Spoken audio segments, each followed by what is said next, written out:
Hello friends, मैं अंजलि। स्वागत है आप सभी का मेरे चैनल पे। तो आज हम बहुत ही ब्यूटीफुल सा ब्लाउज़ सीखने वाले हैं और इस ब्लाउज़ को हम किसी भी पैटर्न के साथ कैरी कर सकते हैं, like palazzo, skirt, lehenga, sari, किसी भी इंडो वेस्टर्न के अकॉर्डिंग भी इसे कैरी कर सकते हैं।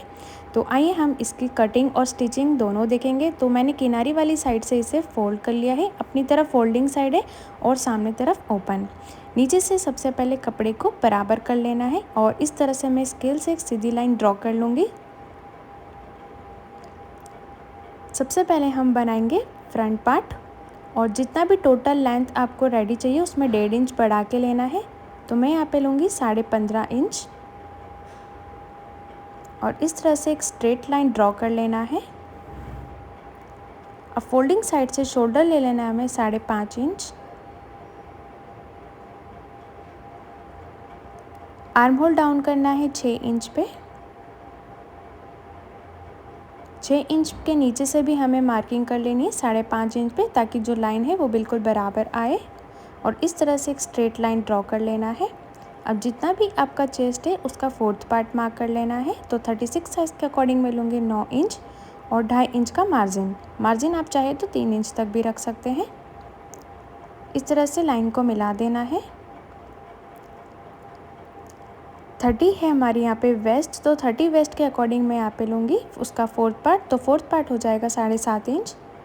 2.5 इंच का डॉट पॉइंट रहेगा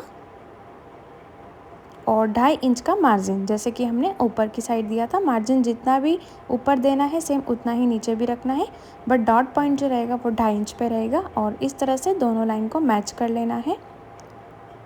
आर्म होल की साइड से 1 इंच पे एक मार्क कर लेना है गोलाई के लिए और इस तरह से आर्म होल की गोलाई देते जानी है। अब टक्स पॉइंट ले लेना है हमें 10 इंच पे। साइड से हम लेंगे 3.75 और नीचे हमें लेना है 3.5 इंच। ध्यान रहे बीच से हमें लेना है 3.75। इसी तरह से एक प्लस पॉइंट बनाना है और दोनों लाइन को इस तरह से मैच कर लेना है।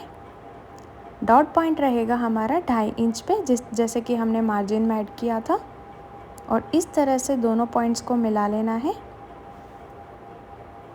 आर्म होल की तरफ गोलाई का शेप देते जाना है। अब जो स्ट्रेट लाइन ड्रॉ करी थी हमें उसे मैच कर लेना है कि कितना हमारा आ रहा है। तो ये मेरा आ रहा है 5.3, तो सेम इस साइड भी मैं 5.3 पे एक मार्क कर लूँगी और इस तरह से हमें स्ट्रेट लाइन ड्रॉ कर लेनी है। ये परफेक्ट फिटिंग के लिए ये मार्किंग करना बहुत ज़रूरी है और इस तरह से मैं एक प्रिंस कट का शेप ड्रॉ कर लूँगी। फोल्डिंग साइड से अब हमें विड्थ ले लेनी है 2.5 इंच और नेक की टोटल लेंथ ले लेनी है 8 इंच, या आप आपके अकॉर्डिंग भी ले सकते हैं। और इस तरह से अब मैं एक शेप ड्रॉ कर लूँगी। तो शेप आप चाहे तो बिल्कुल ऊपर से भी ड्रॉ करते हुए और नीचे डॉट पॉइंट पे मिला देना है इस तरह से। तो ये हमारा फ्रंट पार्ट बन के तैयार है। अब हम बैक पार्ट की ड्राफ्टिंग देखेंगे। तो सबसे पहले किनारी वाली साइड से एक स्ट्रेट लाइन ड्रॉ करके और पूरी मार्जिन को बराबर कर लेना है। ऊपर से एक स्ट्रेट लाइन ड्रॉ कर लेनी है। अब एक स्ट्रेट लाइन और ड्रॉ करनी है आई और हुक पट्टी के लिए। अब दोनों लाइन को छोड़ने के बाद 5.5 इंच पे मार्किंग कर लेनी है शोल्डर के लिए। आर्म होल ले लेना है सेम 6 इंच, जैसे कि हमने फ्रंट पार्ट में लिया था। चेस्ट का 4th पार्ट मार्क कर लेना है 9 इंच और अब जो हम यहाँ पे मार्जिन ऐड करेंगे वो सिर्फ 2 इंच की ही ऐड करेंगे, क्योंकि सिर्फ फ्रंट पार्ट के लिए ही ज़्यादा चाहिए होती है। और टोटल लेंथ हम ले लेंगे यहाँ पे 15 इंच। 15.5 इंच हमने फ्रंट में ली थी, तो बैक पार्ट में हम सिर्फ 15 इंच की मार्जिन लेंगे। वेस्ट का 4th पार्ट मार्क कर लेना है 7.5 इंच और मार्जिन ऐड करेंगे हम 3 इंच की और इस तरह से दोनों लाइंस को जॉइन कर लेना है। 1 इंच पे आर्म होल की गोलाई देती जानी है। 2.5 इंच हमें नेक की विड्थ रखनी है और टोटल लेंथ डीप नेक आप आपके अकॉर्डिंग ले सकते हैं। मैं लूँगी यहाँ पे 9.5 इंच और इस तरह से मार्जिन आगे बढ़ाते हुए एक लाइन ड्रॉ कर लेनी है। नीचे हमें 3 इंच तक का लेना है ब्रॉड।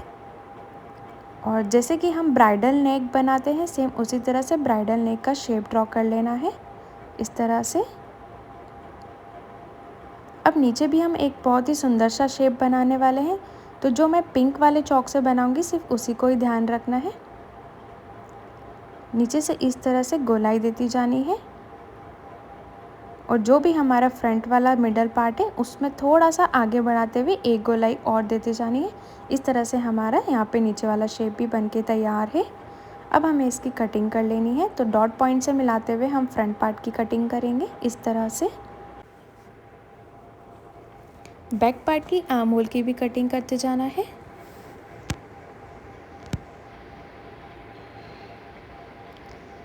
उसके बाद दोनों पार्ट को अलग अलग करके फ्रंट पार्ट सबसे पहले कट कर लेना है। प्रिंसेस कट के अकॉर्डिंग मैं इसे कट करते जाऊंगी। नीचे वाली वेस्ट मार्किंग भी कट कर लेनी है, साइड से भी पार्ट कट कर लेना है। फ्रंट पार्ट का आर्म होल की भी कटिंग कर लेनी है।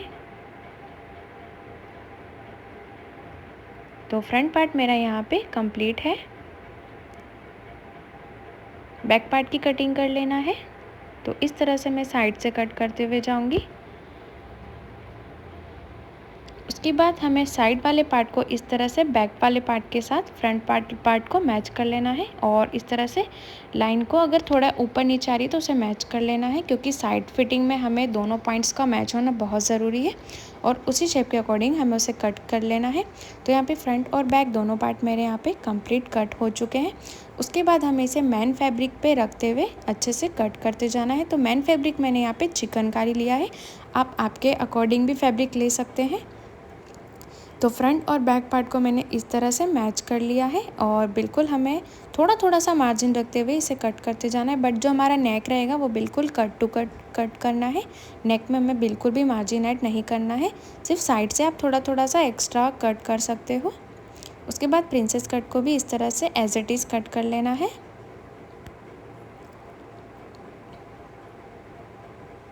तो बिल्कुल ज़्यादा मार्जिन मैंने नहीं दिया है, बहुत कम मार्जिन के साथ मैं यहाँ पे फ्रंट और बैक दोनों पार्ट को कट कर लूँगी। इसी तरह से फ्रंट वाला पार्ट भी रेडी कर लेना है कट करके।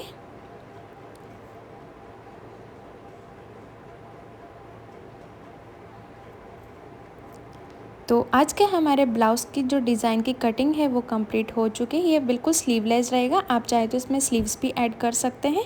तो आज का वीडियो आपको कैसा लगा मुझे कमेंट करके ज़रूर बताइएगा। नेक्स्ट वीडियो हमारा रहेगा इसी का स्टिचिंग पार्ट। सो बाय बाय, मिलते हैं नेक्स्ट वीडियो।